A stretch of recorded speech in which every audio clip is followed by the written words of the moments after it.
Hey everyone, what is up? Hey Brian, is your Yeah. refrigerator running? Well, it better be. I just got a new one a couple months ago, and it was expensive. Are you telling me my fridge is broken? No, Did you break in my house and no, break my fridge? Brian, you messed it up. This is not how this is not how you prank someone. All right? Listen, we're talking about pranks tonight and TV pranks, and Brian pranked me before I could prank him. That's a terrible prank, but the ones we're going to talk about are much better. I thought you were just going I'm to keep Matt, going by with the it. way. I'm Brian. I've got I don't have anything. I got nothing to go with on that one. I'm not a prank Sinatra. Okay, some of you guys follow me on Facebook. For those who don't, I have four kids. One of my sons, the second oldest kid, is Jack, and he is Winston. Like when it comes to pranks, he is Winston. So for April Fool's Day, he's like, I want to prank mom, and so I want to get like ketchup and pour it all over me, and then I want you to tell mom that I was murdered. And I'm like, no, that's a terrible prank. And then after he had said that, I looked on like those memories on Facebook that have popped up. So like a couple years back, he was talking to his older brother Elijah, and Jack's like, Elijah, I'm gonna prank you when you're going to the bathroom at night and you're not really awake. I'm gonna sneak in and put a grape in the toilet so you'll think that you peed a grape. It's like, what is this kid? Yeah, that I heard reading those.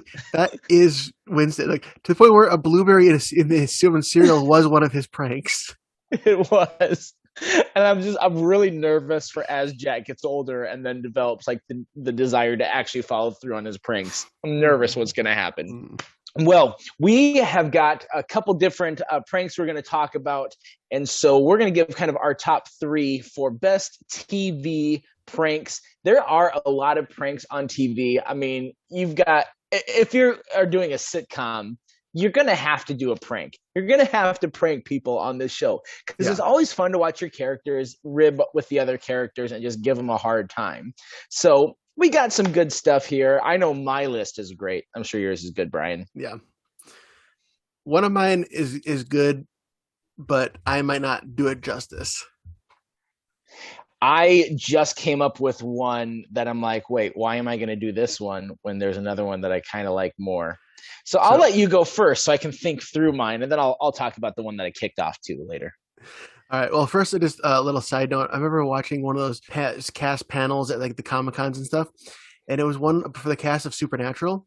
And I guess the two main guys, Jensen and Jared, they used to have prank wars that like would get out of hand, so they had to have a truce that they wouldn't prank each other.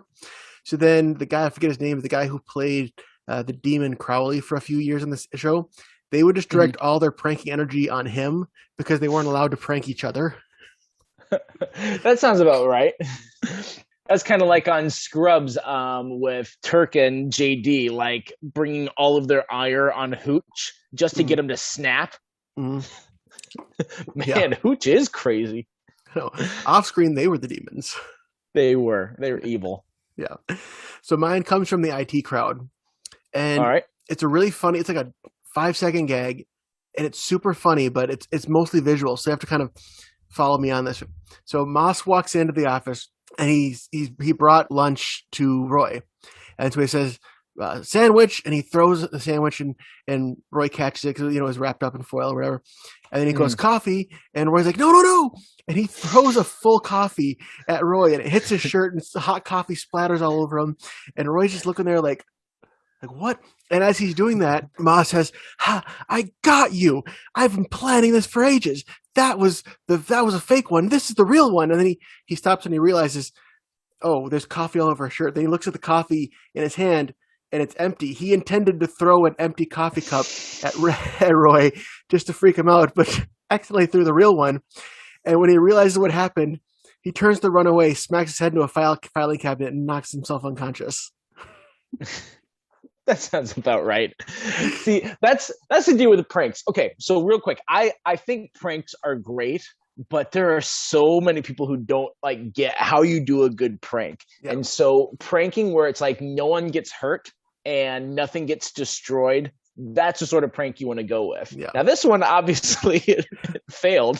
That's, that's not it at all. I don't think any of mine Actually, my number two is one where no one really got hurt. It's a good prank, a Yeah, Guten prank, if you will. yeah.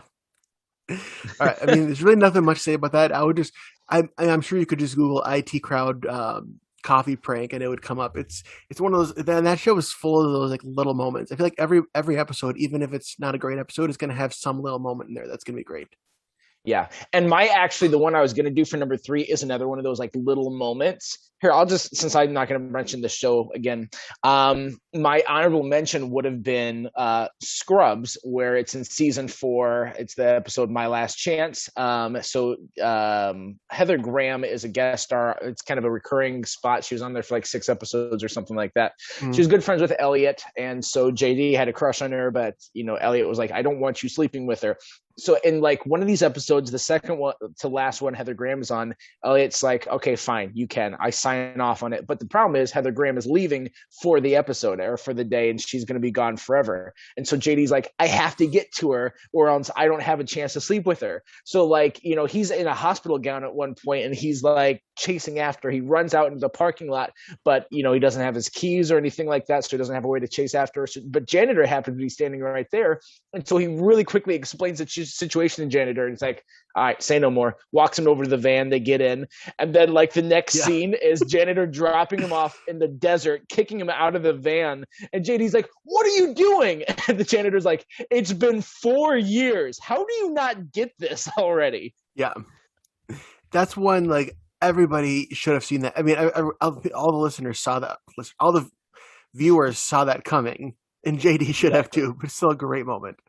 And it makes sense though, because like as guys can easily get so blinded by the prospect of sex that they don't think clearly at all. So it makes sense that he would be like, oh, this guy's gonna bro code and help me out. Yeah. Nope, not at all. Mm-hmm. All right, my number two or my number three and my number two are both gonna be like, this is the whole episode. So number three is from Community. Is this on your list? Community. It's not. Okay, good. So it's the episode in season 2, intermediate documentary filmmaking.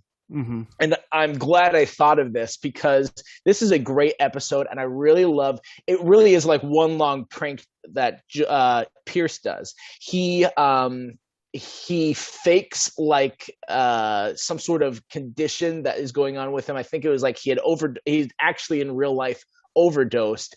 And then when he got brought to the hospital and he was going to be fine, he's like, I need to teach them a lesson. So he tells them like he's going to die. This is he's on his deathbed.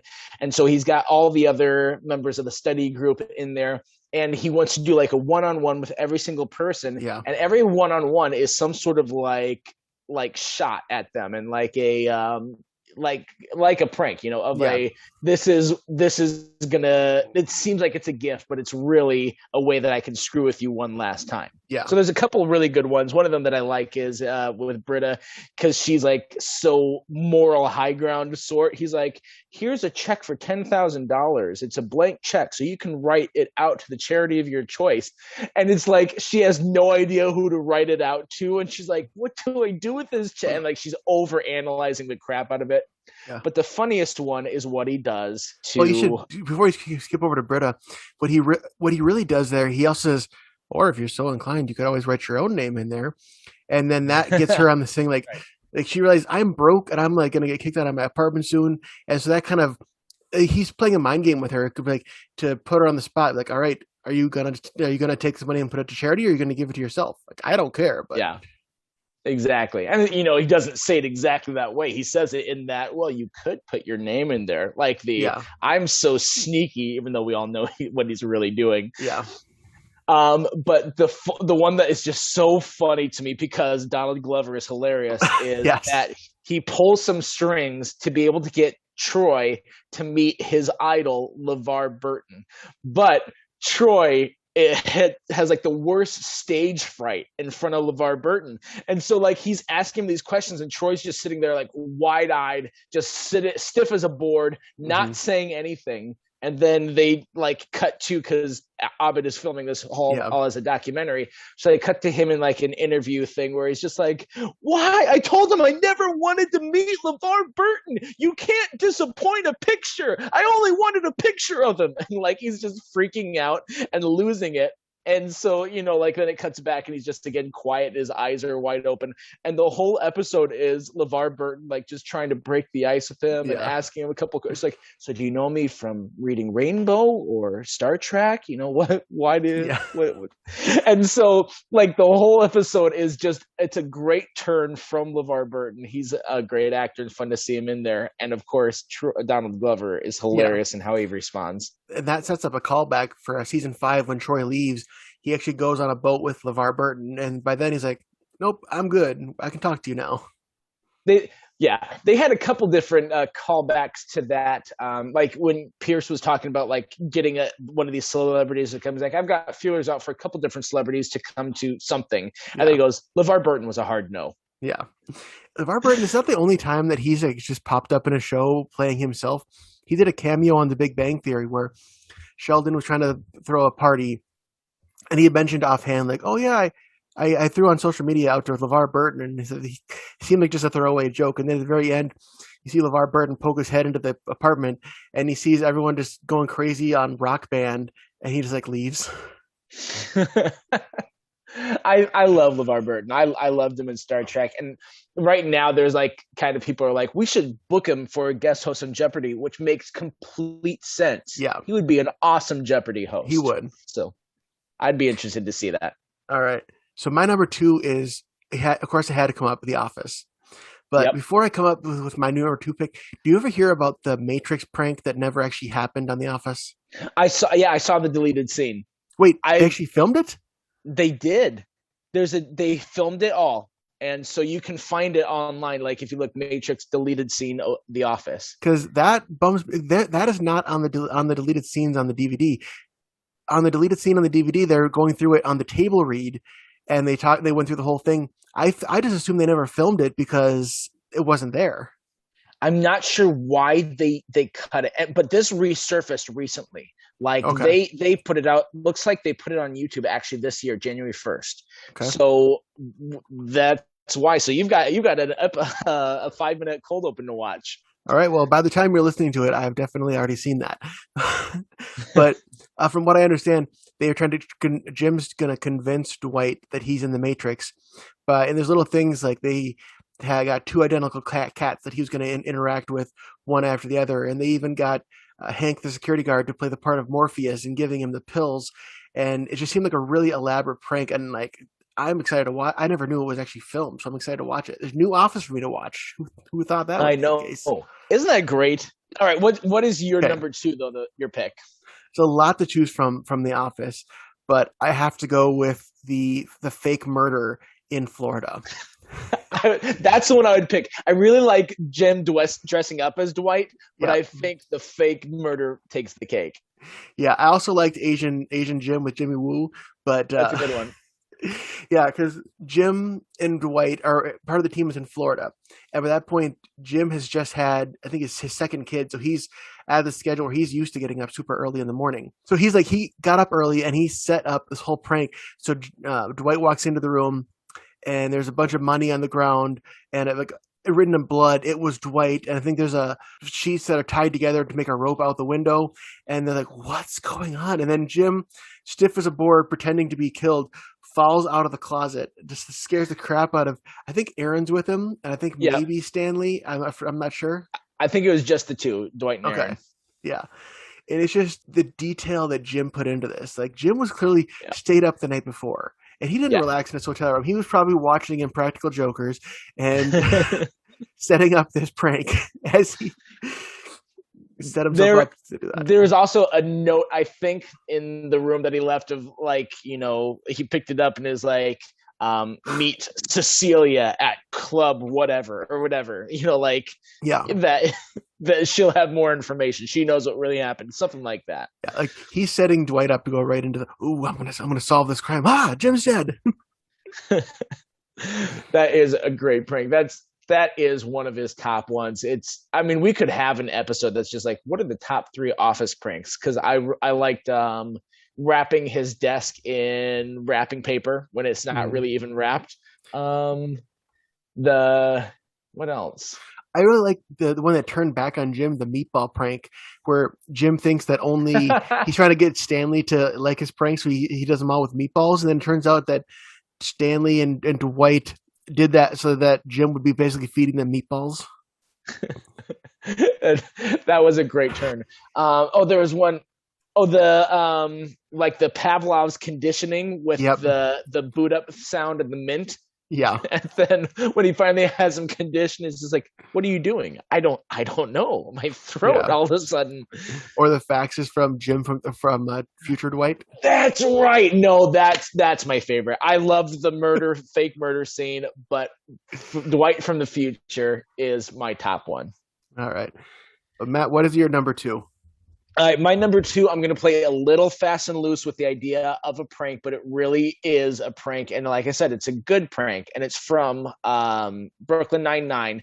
Every Halloween, they do now, after the first season, they do a Halloween heist, because in the first season, they had this bet between Jake and Captain Holt, because Holt still in the first season, there's a lot of tension between Jake and Holt. And this episode was a really great episode to show just how talented Peralta really actually is as a detective. And so they do like this quote unquote heist where Holt has like this Medal of Valor that he keeps in his office, and there's some sort of disagreement about Jake doing paperwork and doing his own paperwork, and he's like, all right, I'll make you a bet. If I can steal your Medal of Valor before midnight, then I will do the paperwork for everyone in the office. And if if I can, you will do my paperwork. If I can't, I will do the paperwork for everyone in the office. So the whole episode, you keep seeing him pretty much fail trying to steal the Medal of Valor. It's just like really obvious things that are like, this would have never worked. You're clearly screwing up. But at the end of the episode, when it seems like he just completely lost and got screwed up, he kind of goes over everything, is like, actually, I had the whole precinct helping me out, that what I was doing was a distraction, and while I was distracting you, they did all this other stuff that helped me to be able to get in and steal the Medal of Valor. And so it was a great turn for Holt to be like, oh, wow, first of all, you united the precinct. You showed that you are a good team leader. And secondly, like, you did it in a smart way. And thirdly, it was fun. And so they did the Halloween heist every single year after that. But that first one was just, it was really well done. It was a good episode. I always enjoy these Halloween episodes. But the first one was where it all started. So that's what I'm picking for my number 2. Would you consider that a prank? Would you call the Halloween heist a prank? Oh, definitely. Even the fact that they all knew about it, it's definitely a prank. You'll have to decide if my number 1 is a prank. It's a show we haven't talked much about, and it's a moment that got this guy to be very polarizing, and people hated this guy for a long time. Okay. Talking about Survivor Pearl Island, Johnny Fairplay, and the dead grandma lie. I'll call it a prank.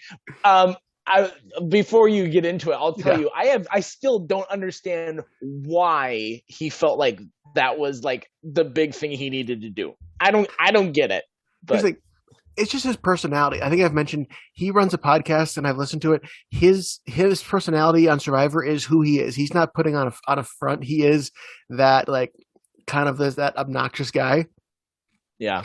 So for those of you who don't watch Survivor, just a heads up, one of the things that they do almost every season is once you get to a certain point in the game, you have one of your loved ones, like your mom or your friend or someone, comes out, and they're like, hey, how about some love from home? Like, you haven't seen them in a month. It's your brother. And then usually everyone has like a moment. And then there's usually some kind of challenge where if you win, you get to spend some time with your person. Right. Mm-hmm.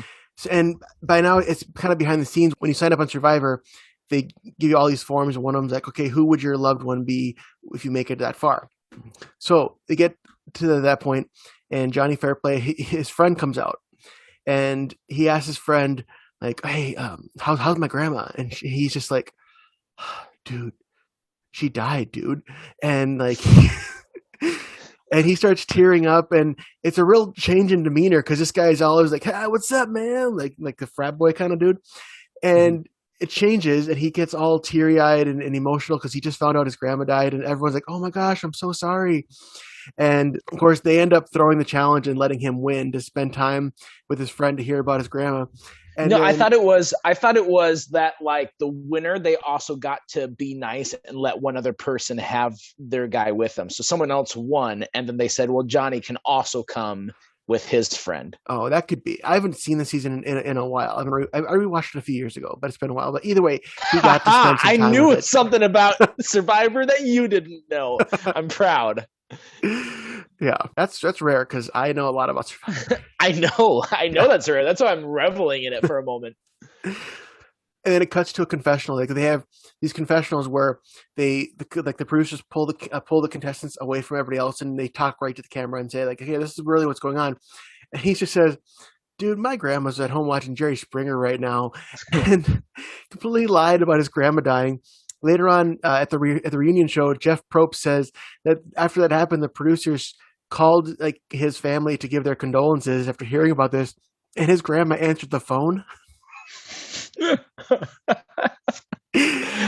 And of course, they had his grandma at the finale, and it was a whole big thing. A lot of people were like, "Oh my gosh, how dare you lie about your grandma being dead on Survivor?" Like, "Oh my gosh!"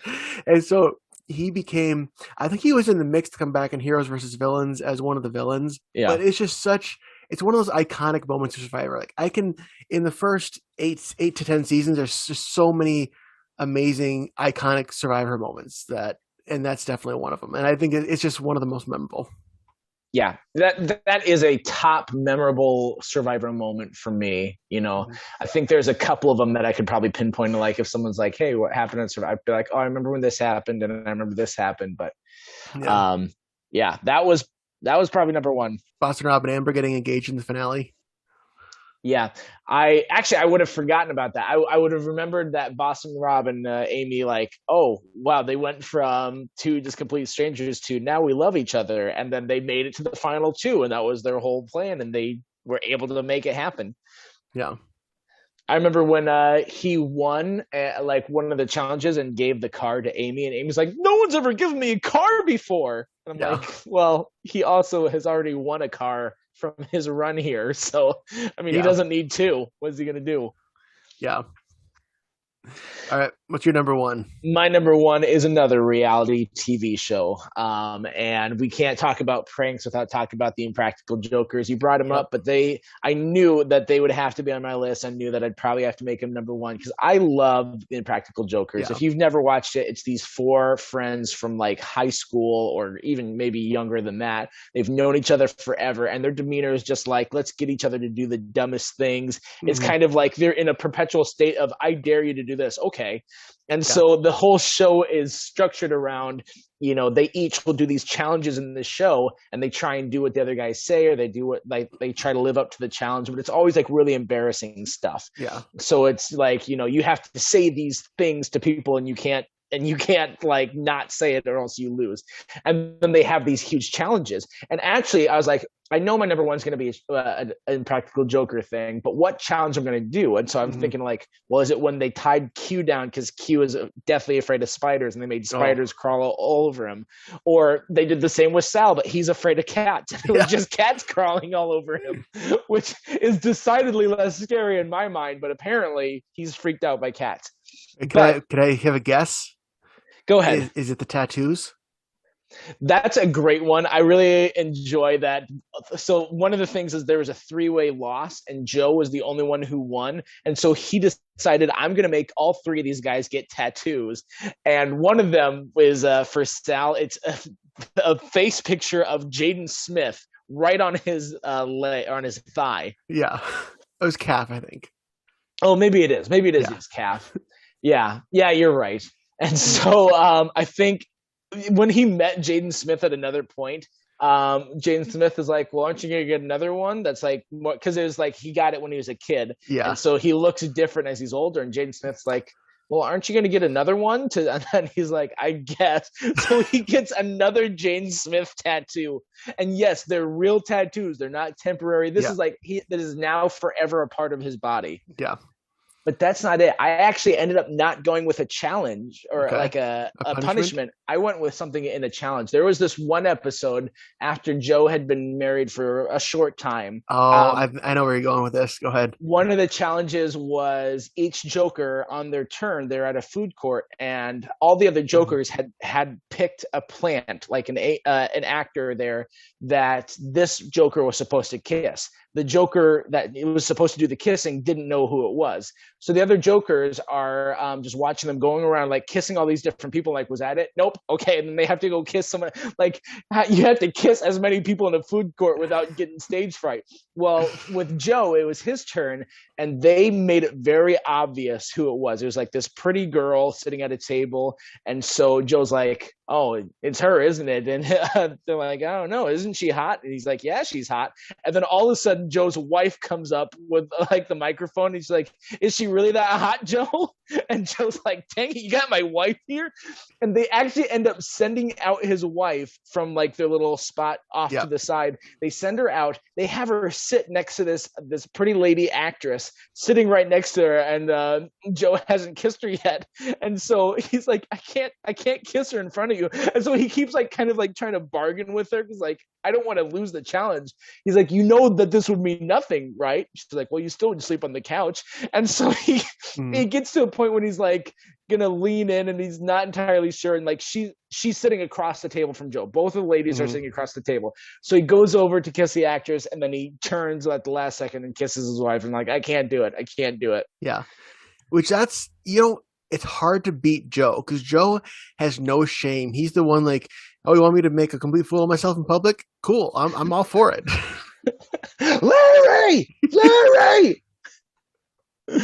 If you haven't watched Impractical Jokers, I love it. It's hilarious. I don't know where you've been. It's on HBO Max. It's a great show. We'll Yeah, probably talk about it in more in depth at another one yeah, because it's my go-to show right now. yeah. My favorite has got to be when they made Murr wear Q's hair for a full season. Do you remember that? I do remember that.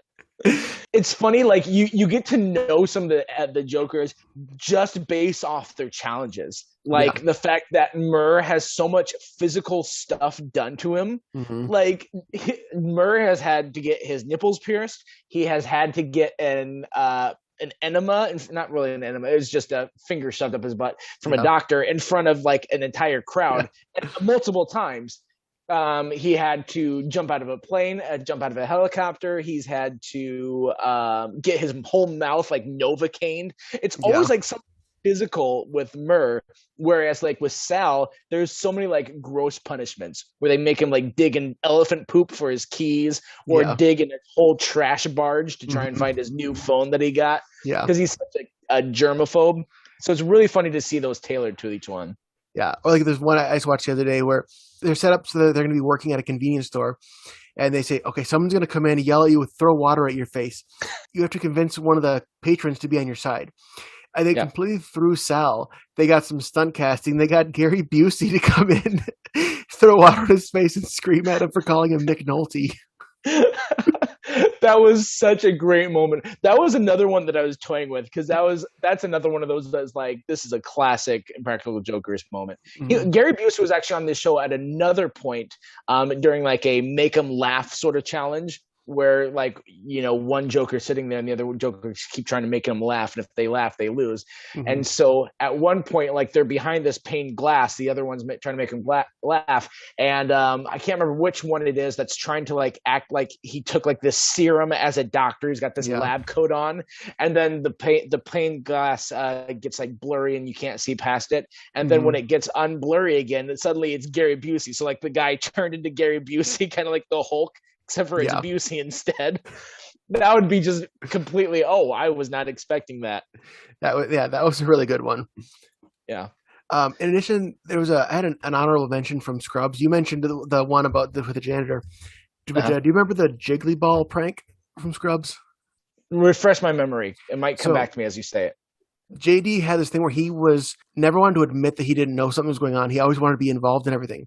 And so it was a long con prank where everybody, like Turk, JD, Janitor, Laverne, everybody was just threw out a mention of like, oh yeah, we play the game Jiggly Ball with the interns. And he's always like, Yes, I know what that is too. And he's like in his monologues in his head, how does everybody know about this game? And he doesn't want to admit that he's not cool and doesn't know about this game. And at the end, they finally invite him to play.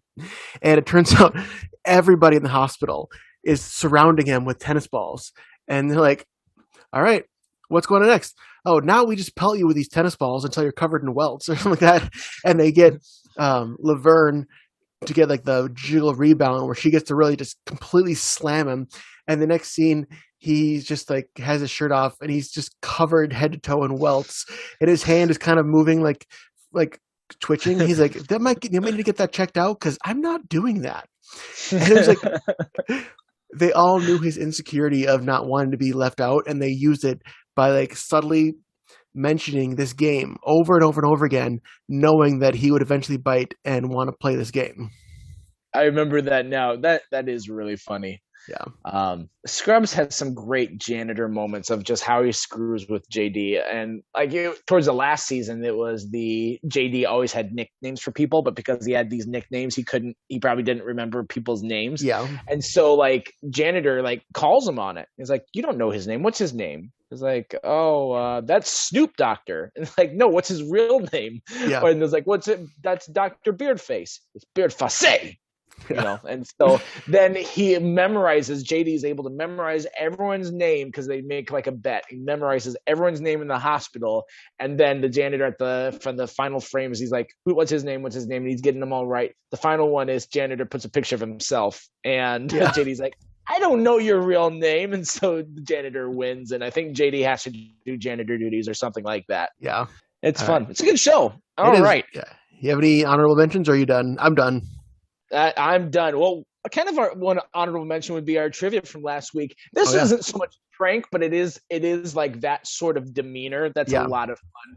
And so it was from the one of your favorite, actually one of both of our favorite episodes. I think you said it was your top episode. Yeah. So last week we asked from that episode when Joey and Chandler are trying to win Monica and Rachel's apartment and take it over. They're doing this trivia contest, and Ross asks a question to Monica and Rachel and asks, what is the name on the TV guide that comes to Chandler and Joey's apartment? Yep. And you know what it is, Brian. Well, first thing, Rachel gets super excited.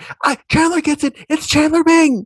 And it's like, and Monica screams, no. And Ross says, the TV guide goes to Chenandler Bong. And then Chandler corrects. Yeah. Miss Chenandler Bong.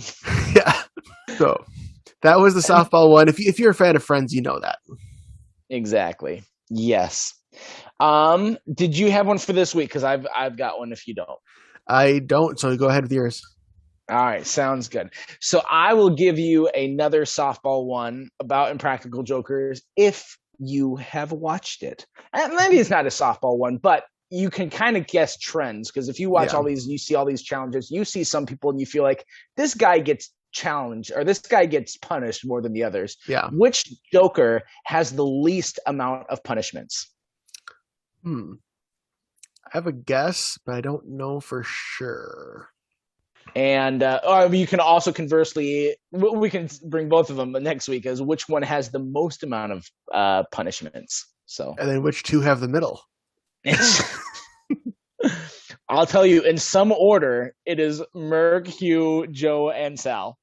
In some order, those four. All right. Well, hey, that was it. This is a fun episode. I had a blast.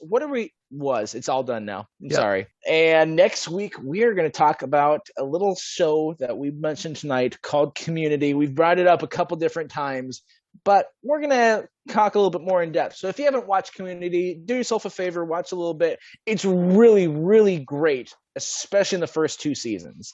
For 3 seasons. But yes, it's on Netflix. I say for 3, like every season is fine. Like I don't think there's a bad season of Community, but 1 and 2 are definitely the best. I don't even think 4 is that bad. It had some moments. Some moments. I would say it's at its best 1, 2, 3, and parts of 5, because there's some really good ones in 5. I laughed more in season 4, I think, than I did in season 3. Well, Well, you're wrong, Matt. Okay, what's a creative way to say you're wrong? I don't know. All right. Well, until next week, then, I'm Matt. I'm Brian. I'll remind you to stay tuned and keep watching.